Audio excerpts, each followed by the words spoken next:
What do you mean the mashed potatoes are gray? Merrick O'Connell stared at the customer complaint on his phone with a tight jaw. He sat alone in his office on the top floor of the company's main headquarters in Dallas, his lunch untouched. The photos attached showed a buffet tray of what looked more like wet cement than food. The comment thread beneath it didn't help multiple guests from the same location complaining about cold food, messy counters, and staff ignoring them. This wasn't how he built his company, 14 locations. 10 years of backbreaking work. He'd started with one buffet restaurant in a strip mall, cooking and serving meals himself. Slowly, it grew. Now it was a proper chain across 3 states, but lately, Merrick had noticed something off. Complaints were up about food, about staff, even about cleanliness. His district manager, Carla, always had polished answers. "It's just growing pains, Merrick," she'd said last week. New hires, high turnover, nothing out of the ordinary, but it didn't sit right with him. Especially not after today's photos from the East Reno location. That store had always been one of the top performers. Something had changed. He glanced at the framed photo on his desk, him and his late father standing in front of the first location, grinning and covered in flour.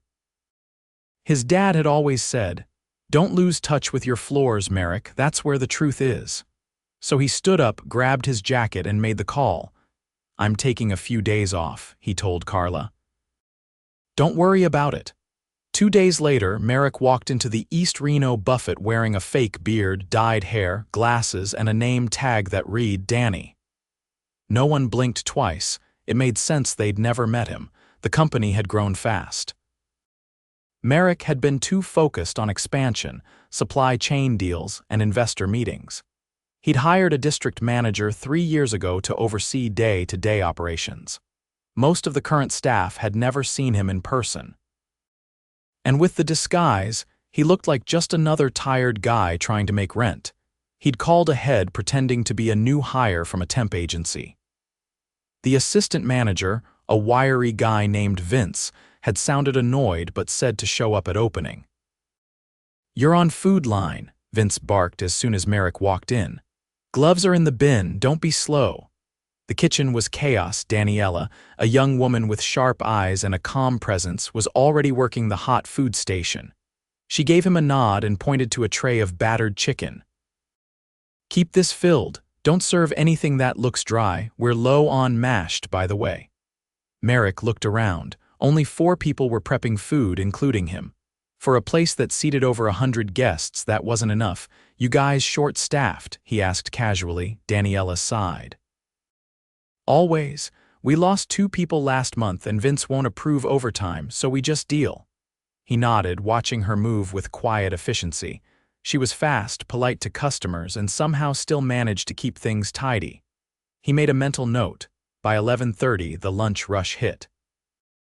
Merrick was elbow-deep in refilling trays when a loud crash made everyone freeze. A tray of green beans had flipped to the ground. Next to it, a young man named Kyle, maybe 19 or 20, was slumped against the counter, eyes fluttering. "Kyle," Daniela rushed over, kneeling by him. Hey, breathe, you're okay." Vince came out of the back, frowning. "Again," he fainted, Daniela snapped. "He needs water." Yeah, Vince muttered, already turning back. "It happens often, don't make a scene." Merrick froze. "What do you mean it happens often?" he asked, louder than he meant to. Daniela looked up, her jaw clenched. "He's passed out twice this week. He doesn't take breaks, none of us do. Vince says we can't leave the line if it's busy."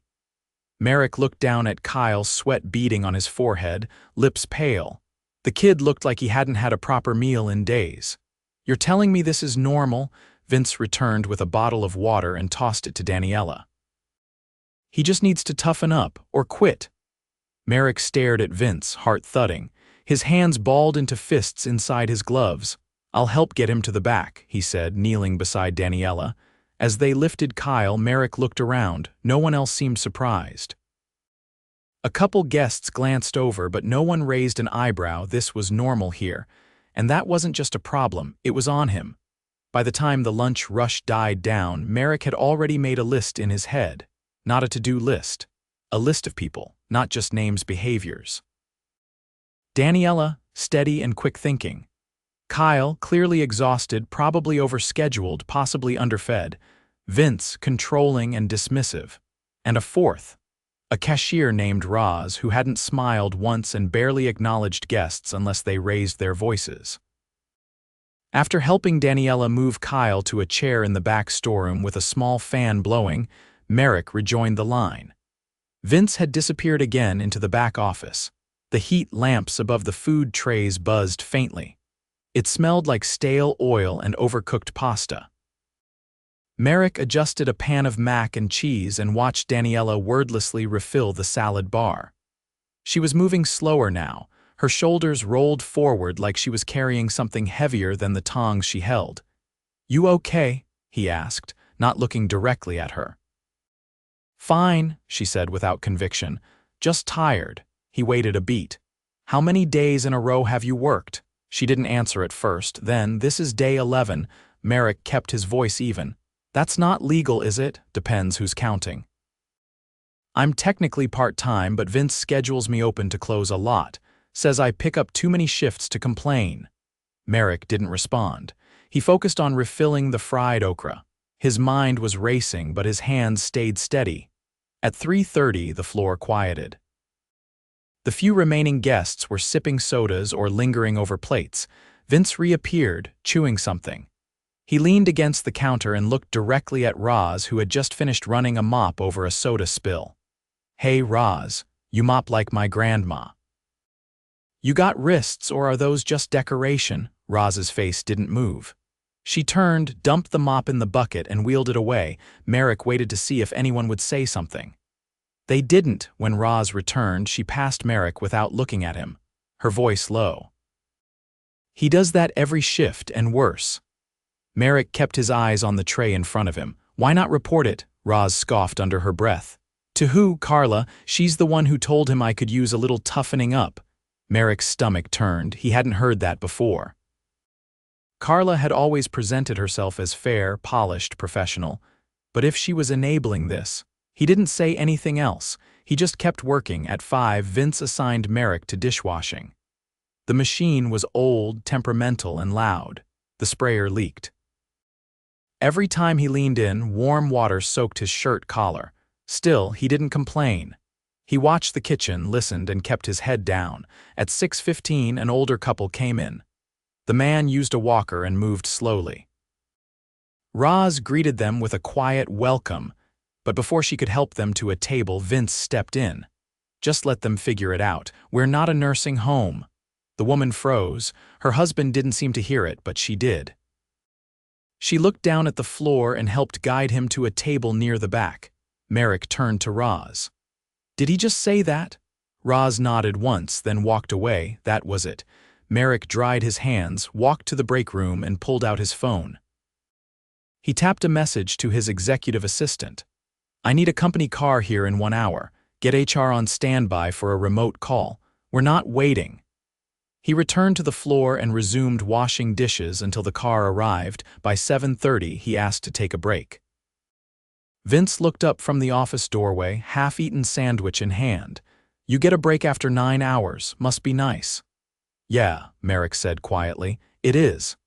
In the parking lot out of sight, he changed out of the uniform shirt and peeled off the fake beard. He ran a hand through his hair and took a long breath before heading back in. Inside, Roz looked up, confused. Daniela blinked. Vince stepped out of the office, expression shifting from bored to confused to irritated. "Can I help you?" Vince asked. Merrick walked past him, straight to the center of the dining room. "My name is Merrick O'Connell," he said, loud enough for the entire team to hear. "I own this company." The silence was immediate. A tray clattered in the back. Roz covered her mouth. Daniela's eyes widened. Vince laughed, a nervous sound. "Come on, seriously?" Merrick looked him dead in the eye. "I've been working here as Danny for the last day. I've seen enough." He turned to Roz. "You've been disrespected in front of guests." "That stops now." To Daniela. "You've worked 11 days straight without help. That ends today." To Vince. And you've insulted employees, denied breaks, endangered a staff member, and mocked paying customers. You're done. Leave your keys with Roz. Vince's face turned red. You can't. Yes, Merrick cut in. I can, and I just did. Vince stood frozen. Roz stepped forward, holding her hand out. Keys, Vince. Slowly, Vince reached into his pocket and dropped a ring of keys into her palm, then turned and walked out, mumbling something none of them could hear. The front door shut behind him. Merrick turned back to the group. HR will be calling within the hour. We're bringing in a temporary manager tomorrow. Schedules will be reorganized to comply with labor laws. Every shift will have adequate staffing, no more skipped breaks, no more intimidation.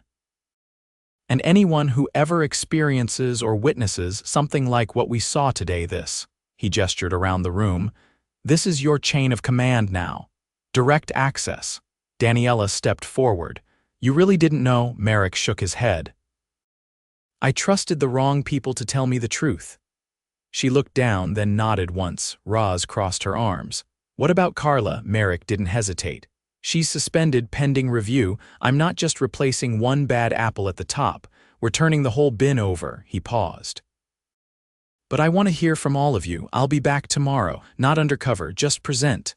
Kyle had come out from the back, pale but upright. He leaned against the wall, watching. Merrick walked over to him. You okay? Kyle nodded slowly. Better than I was this morning. You'll be scheduled part-time only with breaks and meals. Kyle looked stunned. Really? Yeah, Merrick said. You're not a machine, none of you are. He turned back to face the team. This place used to mean something. We're going to make sure it does again. For you, for every guest that walks through that door. No one spoke for a moment. Then Roz said, about time. Someone in the back clapped, then someone else. Merrick didn't smile, he just nodded. There was still work to do. But for the first time in a long while, it felt like the right work, and it was finally underway. The next morning, Merrick arrived at the East Reno location shortly before opening. This time, he wore no disguise, just a plain button-down jeans and a pair of worn boots. The same kind he used to wear when he opened his first restaurant. The parking lot was quiet. Inside, the hum of refrigeration units was the only sound. Daniela was already there, standing at the prep counter, chopping lettuce with her headphones in. She didn't notice him until he stepped closer. She pulled out one earbud. Didn't expect to see you this early. I said I'd be back, Merrick replied. I meant it. She nodded, then tilted her head toward the back. Roz is in the office. She's trying to figure out what to do with the schedule. Merrick walked down the narrow hallway to the manager's office, where Roz sat at the desk surrounded by paper schedules, a calculator, and 2 open binders. She looked up when he entered. Didn't think we'd be doing this without Carla breathing down my neck, she said. You're not alone, Merrick said. We've got interim support coming in from corporate, but I want you to help steer this transition. Roz raised an eyebrow. You sure about that? I've never run a location. You've been holding it together longer than anyone realized, he said. I'm not asking you to do everything. I'm asking you to help keep it honest. She leaned back in the chair, tapping a pen against her palm. All right. But I'm not babysitting anyone. You won't have to, Merrick said, then paused. HR called Carla last night. She didn't take it well. Roz snorted. I'm shocked. She's suspended while we investigate her handling of complaints across the region, Merrick continued. You'll report directly to me for now. She nodded, then looked back down at the schedule. We've got 2 people calling out today, no surprise there. Vince never built a backup bench. Merrick pulled a chair over. Let's work through it. They spent the next hour reviewing shift coverage, identifying gaps, and making calls. Merrick reached out to 2 employees from nearby locations who were willing to pick up temporary hours. Roz adjusted the floor layout to reduce pressure on the food line. It wasn't perfect, but it was sustainable for now. By mid-morning, Kyle arrived. He moved slower than usual, but he looked more alert. He nodded at Merrick, then headed to the break room. Merrick followed. You get some rest, Kyle nodded, then sat down and pulled out a small container of rice and vegetables.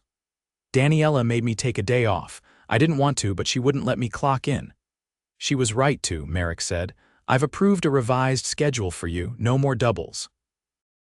And you'll be getting meals during your shift, on the house. Kyle looked down at his food, then back up.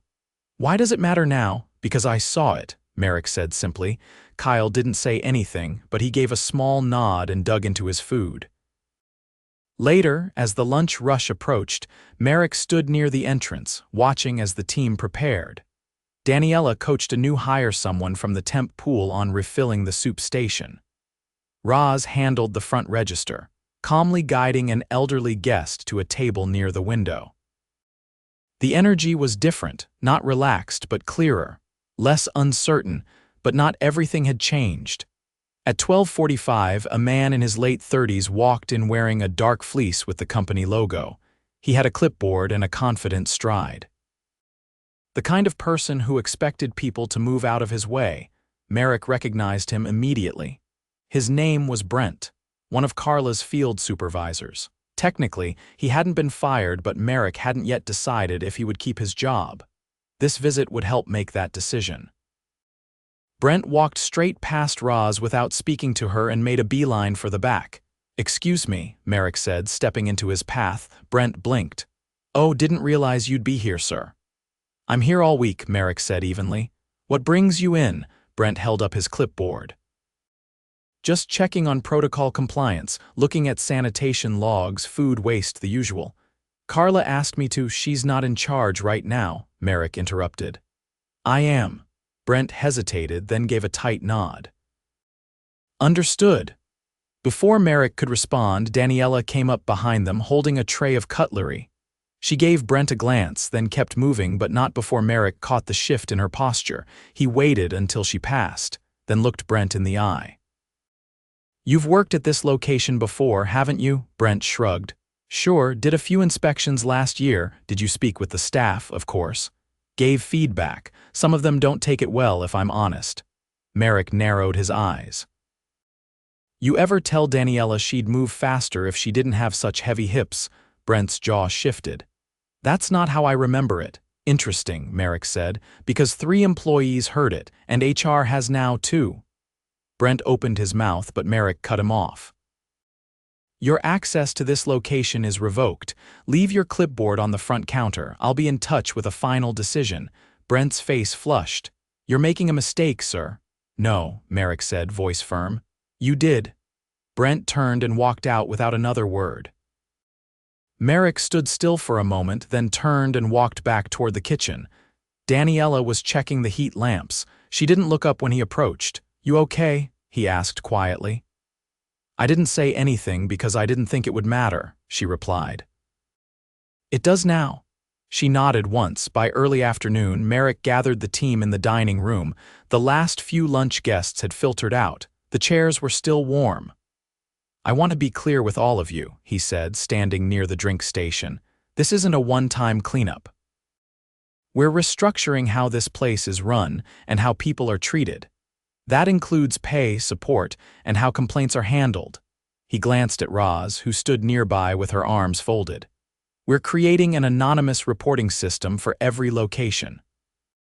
You'll be able to report anything, whether it's verbal abuse, discrimination, or unsafe working conditions, and it will come directly to me and the head of HR." A few employees exchanged glances. One of the dishwashers, a quiet guy named Leo, raised a hand. "What if someone retaliates?" "They won't," Merrick said, "because they won't be here long enough to.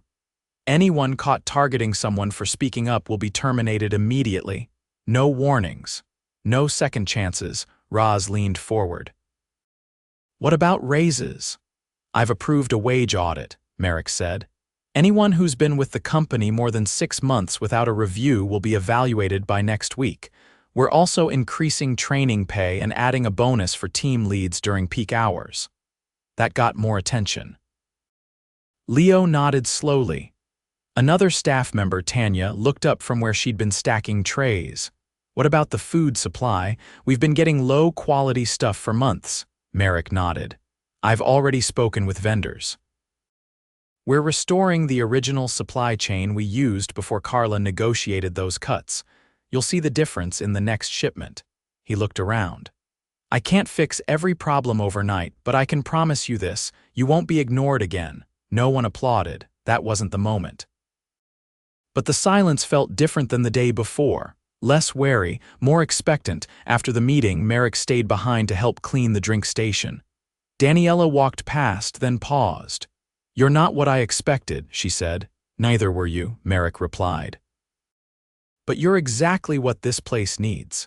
She didn't smile, but she nodded, and for the first time in a long time, Merrick didn't feel like an outsider in his own company. He felt like a part of the team again, where he belonged.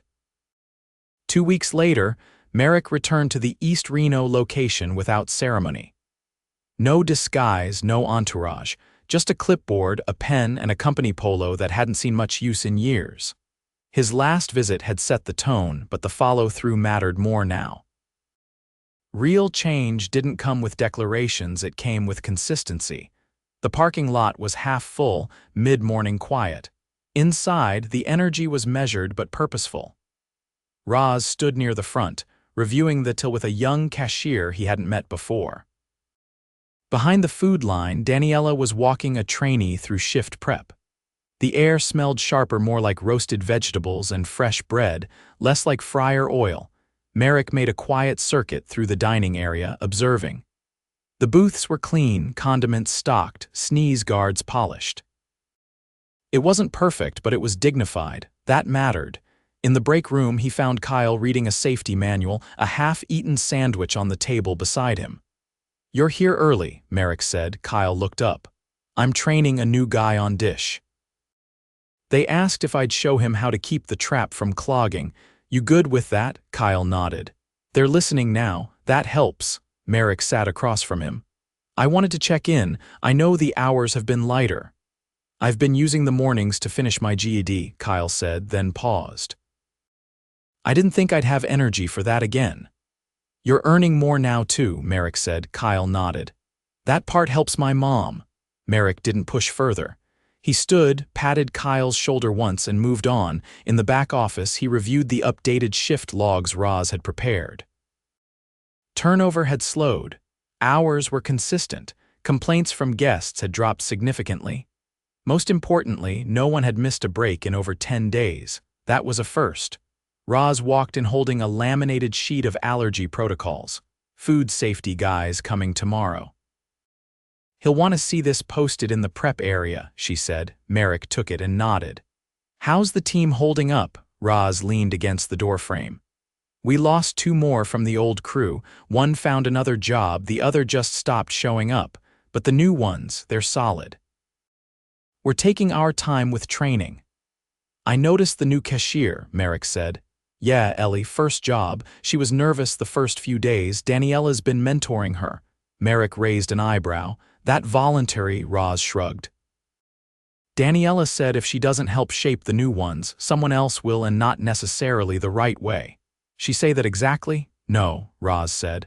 She just said, I remember what it's like to be ignored, then took Ellie under her wing. Merrick set the sheet down.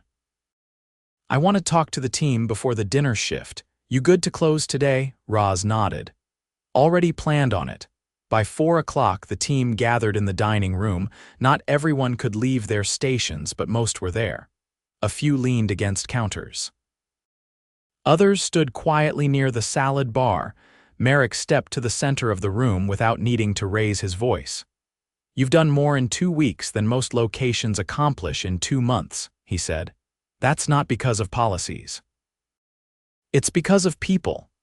He looked toward Daniela, who stood near the back, arms loose at her sides.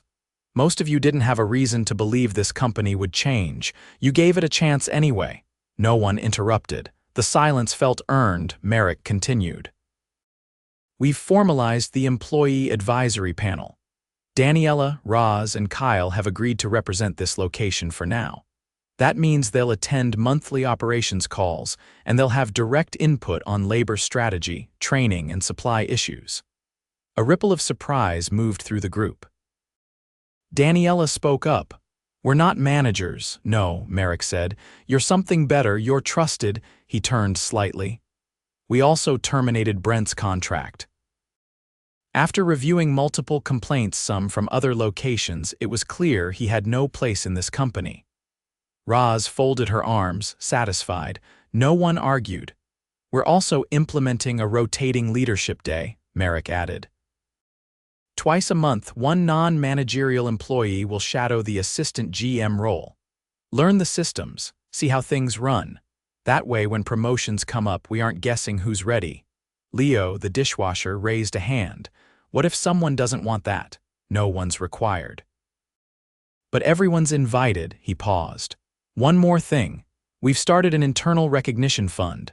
Employees can nominate coworkers for $150 bonuses based on peer support, not just metrics. First round starts next week. That got a few raised eyebrows. Kyle looked stunned. Daniela nodded once, thoughtful. Merrick took a breath. I got disconnected from what this company was supposed to be. That's on me, but I'm not here to make speeches. I'm here to keep showing up. He stepped back. That was all he needed to say. As the team dispersed, Merrick helped reset the drink station. No one asked him to. It just felt right. Later that evening, he stood near the exit as customers trickled out. An older man in a checkered shirt stopped beside him. You the owner? Merrick nodded. Place feels different, the man said. Food's better, sure, but it's more than that. How so? Feels like the people working here aren't just waiting for the day to end. Merrick smiled. That's the idea. The man nodded and left. Daniela approached from the side, carrying an empty tray. You sticking around for closing? Not tonight, but I'll be back next week. She hesitated. I didn't think anything would come of that day when Kyle went down. I didn't either, Merrick admitted. But I'm glad I was wrong. She looked at him for a long moment, then said, We're not fixed, I know. But we're not broken anymore. Merrick nodded. That was enough. As he walked out into the cool evening air, he didn't feel triumphant. He felt responsible. And that, finally, was the right feeling to have. He unlocked his car, slid into the driver's seat, and looked back once at the glowing windows of the East Reno Buffet. Inside, people were working, talking, living, not just surviving the shift. He turned the key, started the engine, and drove off quietly without fanfare. Because real leadership didn't announce itself. It just showed up, stayed late, and made sure people were seen.